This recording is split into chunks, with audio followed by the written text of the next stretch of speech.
Would you please do a video on when it is more loving to let someone go?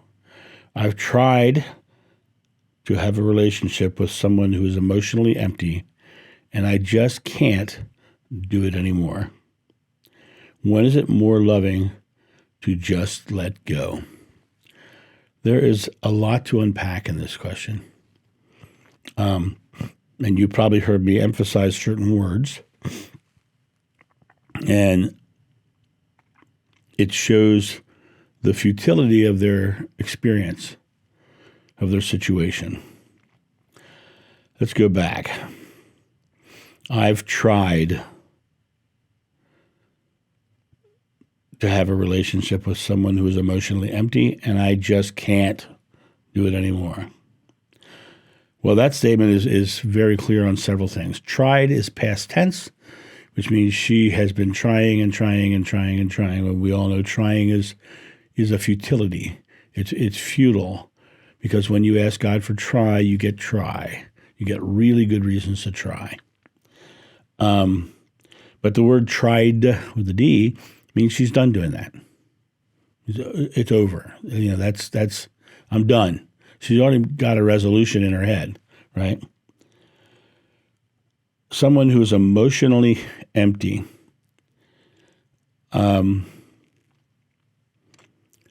Well, the fact that they're quote unquote emotionally empty means that, and this is going to sound harsh, but it's what I believe, that if you're trying to elicit emotion from someone and you're not getting it, you're trying to change them.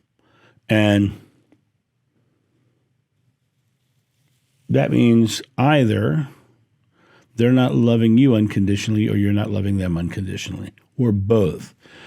If that's just the way they are, if they're just emotionally empty, you have to ask yourself, why did you bring that into your experience? Why did you bring someone who's emotionally empty? Was there a reason? Did this person match somebody else in your life? Was your father, was your mother emotionally empty? Was this something you've recreated in your life? Was your father and mother overly emotional and you wanted somebody who was a little bit less emotional? Did you manifest that into your life because of the way that happened? Or were they repressed because of their life experiences? And you went into the relationship trying to save them or bring them out of themselves or let them have more fun in their life, try to be of service to them, which is, once again, changing them, because all change comes from within the individual. There's a dichotomy there or a situation there that I think that you have both created in some form. I just can't do it anymore. I cannot. You are correct. You cannot. Henry Ford said, whether you think you can or whether you think you can't, you are right. Because that is creative, right? So you've tried with an E and you can't. And so you have just said, you've just said it's done. And you just said it's done. So in your mind, you're unhappy. The love isn't here because the person is emotionally empty, right? You're not feeling the love, and God is love. So in your situation, you're not feeling what it is we all want. Why we're all here is to experience love in some form. So the most loving thing you can do in this situation is leave it and move on. Because if you're unhappy, that means you are existing in some fear. Negative emotion is fear. Positive emotion is love. And if you are unhappy in the situation and you've tried and you can't, right, you're looking at a futility. Here's the number one thing you should do. Let me before I jump there, let's finish this last part of this. When is it more loving to just let go? It's not more loving. It's just loving. It's just loving. If your life is miserable and horrible, why would you do it? Why would you put yourself into that situation?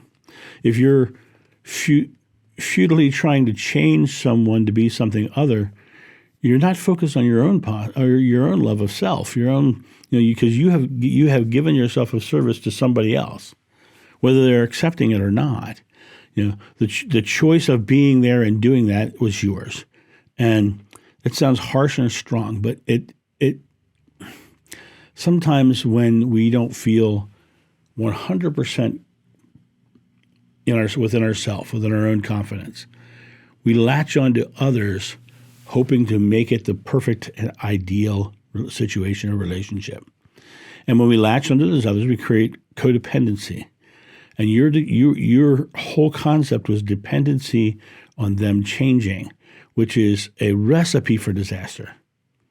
Recipe for disaster. And some people will struggle in that for years and years and years. And then they'll get later in life and they'll suddenly realize, well, I can't leave them now. I've got to take care of them. So they've given away their possibility.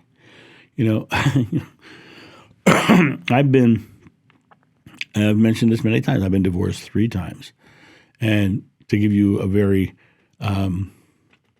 quick understanding of those relationships, I was engaged to who at that point of my life was the love of my life. And she left me because she wanted me to change.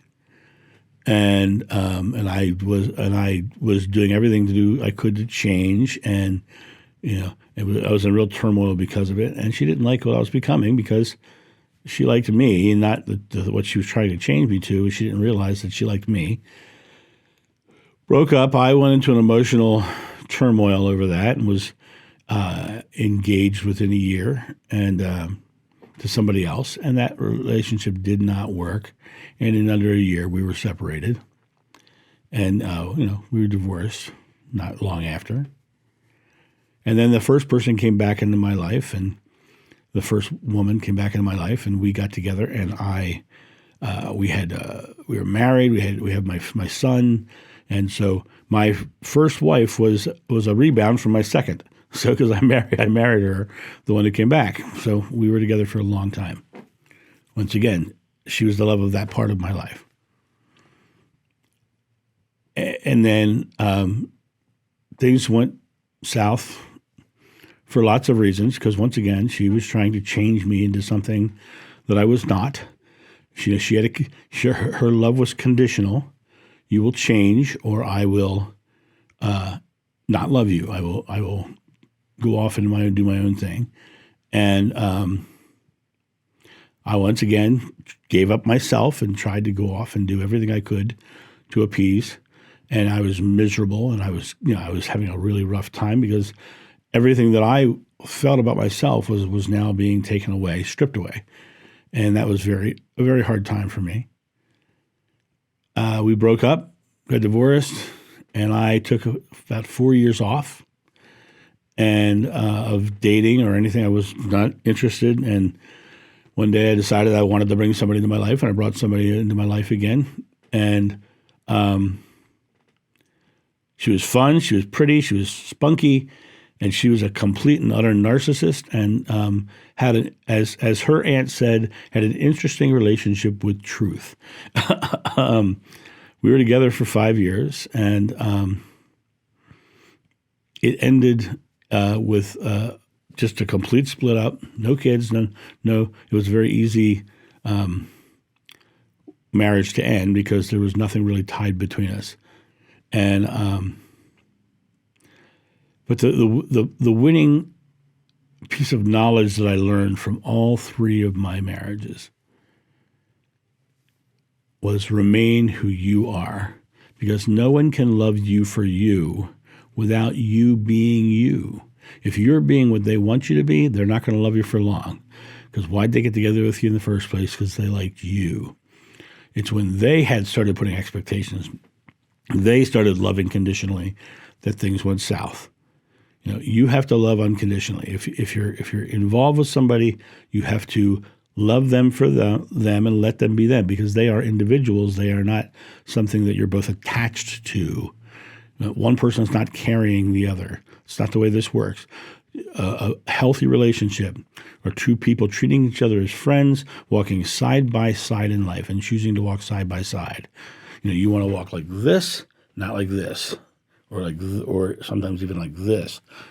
Where you're actually attaching to the sides, because one person will burn out and it will end the whole situation. So if you really want a loving relationship and you're not in one now, get out of it. Move on. That is the most loving thing you can do for you and for them, because them trying to change you means they're not happy in their experience either, right? Or you trying to change them means you're not happy in you. So just get out of it. But here's the key. Don't drop into desperation looking for another relationship. Instead of doing that, what you want to do is start loving you. Find the things that you like to do and go out and be you. And, I often say to people, hey, what's up? And they say, well, I'm trying to find a partner. Well, they start with trying. Of course, I'm going to call them out on that. So what are you doing? I'm going out to the bars. I'm going to networking groups, and I'm singles groups. I said, did you do all that before you were searching for somebody? And they say, no. I said, do you like doing that kind of thing? Said, well, no, I'm not really a bar guy or a bar person. I'm not really not really my thing. So you're going to bars and these networking singles groups to meet somebody who is going to those places because that's what they like to do. Or they're desperate, So those places are all places to go find someone who's desperate. Right? Or find somebody who's not complete, somebody who's seeking, who's in the lack.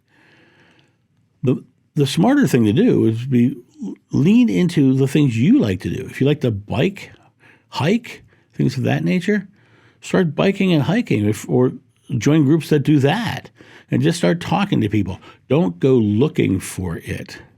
Don't go searching for it. Be you and shine like you so people can go, oh, who's that? I like them. And then you start talking to them, you realize you really like them, and next thing you know, you're falling in love, and you're in a healthy relationship of two people doing what they like to do.